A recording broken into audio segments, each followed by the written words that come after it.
De her små trehjulede tingester, dem ser vi altså mere og mere ude i trafikken. Og efter man har prøvet en lille tur i den her, så forstår man det egentlig godt. Det er jo en eldrevet version. Den kommer fra den kinesiske fabrik Aiwa, og den hedder Nordic 30, og de 30 de indikerer jo, at den må køre 30 km i timen. Og den er betragtet som en knallert-cykel og skal køre de samme steder. Og mens vi nu er ved det der, så vil jeg sige med det samme. En genial ting ved den her, det er, du må parkere den alle steder inde i byen, hvor du må parkere din cykel eller din knallert, uden at der kommer bøder i vinduesviskeren foran. Og der er vi så ved noget af det, der er specielt ved den her. Det er, at den har jo vinduesvisker, den har sprinkler, der er elruder, der er soltag, og der er også et vindue, der kan åbnes bag til.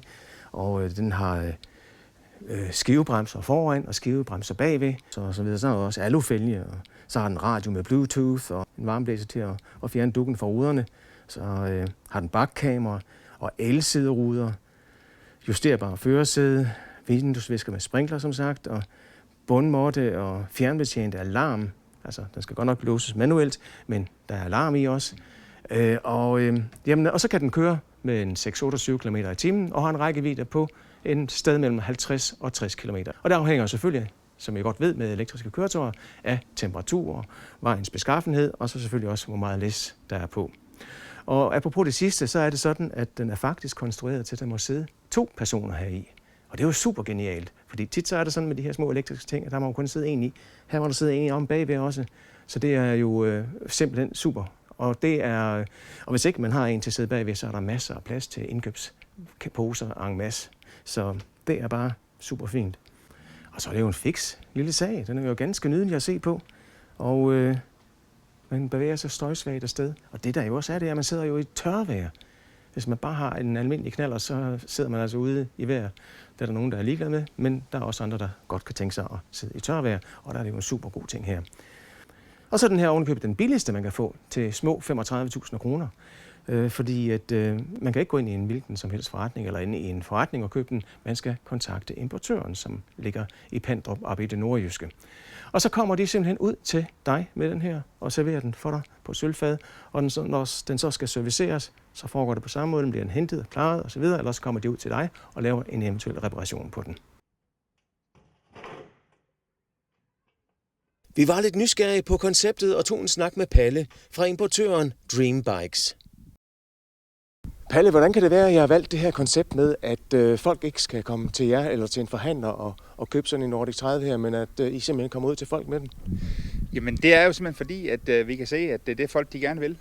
Folk er typisk, pt. Uden bil måske, eller uden et transportmiddel, og derfor er det genialt for folk, at vi kommer ud til folk, og de på den måde kan prøve deres kabinescooter i deres lokalområde.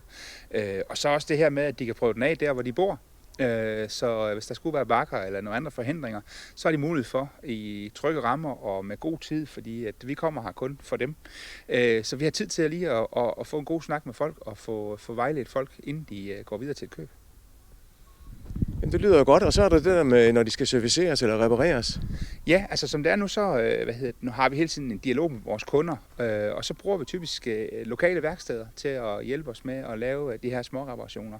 Skulle der komme nogle større reparationer, så kommer vi simpelthen ud til folk og henter dem til vores eget værksted i Nordjylland.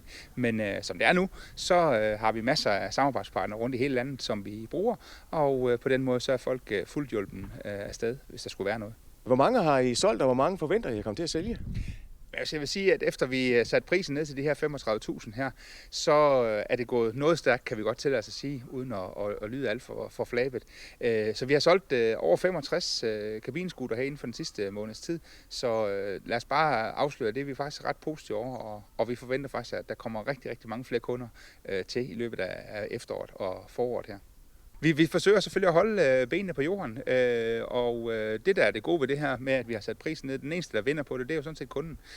Og det er jo ikke det værste, der kan ske for kunderne ude i Danmark. Det lyder meget godt på papiret, det her, men vi vender tilbage i vores næste program med en test af den her. Vi er nødt til at prøve den.